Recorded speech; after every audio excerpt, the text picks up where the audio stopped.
So what's up, everybody? Eric SoloBox. You know, when you've had enough, you've had enough.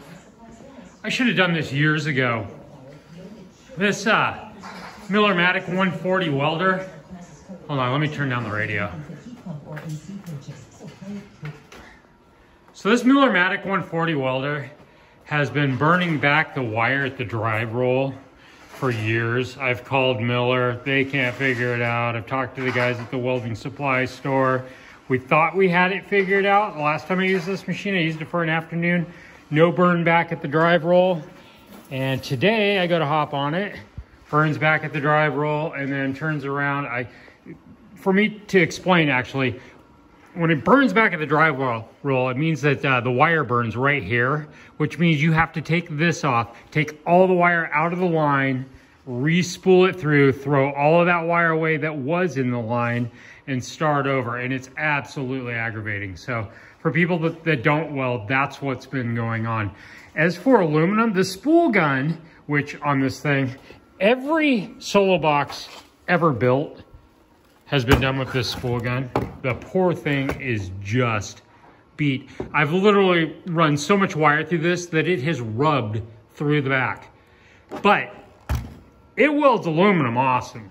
Steel, not so much. So I finally just gave up today. Like it burnt back again twice in 5 minutes. And I'm finally like, you know what? I've had enough. I hate to go Chinaminium with it, but I ran down to Harbor Freight. I would have actually probably bought a larger welder than this, but this was the only thing they had, was this titanium. This was 400 bucks, and I'm absolutely blown away at how well it welds. It's got a digital display, which the Miller doesn't have. It welds awesome, and it not only welds awesome with steel, it welds awesome with aluminum too, because I went and got the spool gun. 160 bucks. Well, actually, I was gonna say I couldn't be more thrilled with this, but actually I could.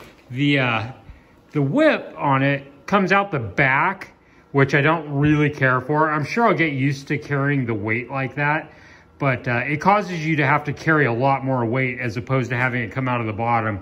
It doesn't feel nearly as heavy. The Miller comes out the bottom, and I like that quite a bit better, but you know, I'm probably just used to the Miller, and I'll probably get used to this also. Looks like swapping things over on this will take a little more effort. Like to get the wire installed on it is a little bit more complex on this one. But you know what? In the course of a day, like I might use one full spool of wire if I'm welding up an entire batch of boxes. So it's really, you know, to spend 3 or 4 minutes putting another spool on, it's not that big of a deal. My main thing is, you know, is it going to work? And it appears that it does, actually. I welded some stuff up. Let me see, what did I do with that? Here it is. I just did a few real quick test welds. I really need to get to work for the day because I basically wasted about half a day screwing around with welders and stuff. But, you know, considering that I don't really even know the settings on that yet, how to get it dialed in exactly where I want it. It threw down a really nice weld. Same thing with the steel. Threw down a really nice weld, and I still don't even actually have it 100% dialed in. I'm sure that it's probably gonna get better. One thing that I don't care about is with the Miller, you can like tap, tap, tap, tap, tap, and it'll like, it's immediate. This almost has to, it's like a slight pause. Like it's got to think about things for just a hair of a moment before anything really happens.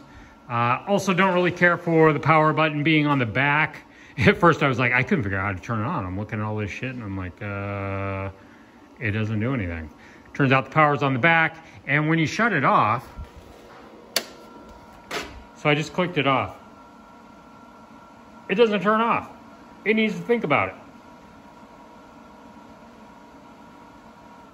for a while. One extra setting the Miller didn't have for steel is, I think they called this like inductance.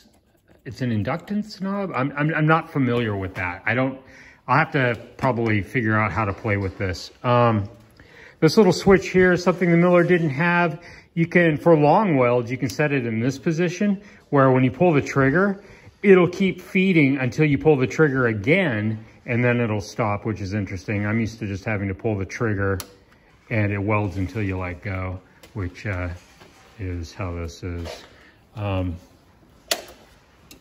Looks to me like the digital display here, this is awesome, because like with the Miller, like it looks to me like adjusting this, it's going to be a lot more accurate than the Miller. See the Miller over here, it's got an auto set feature, but I never really used the auto set.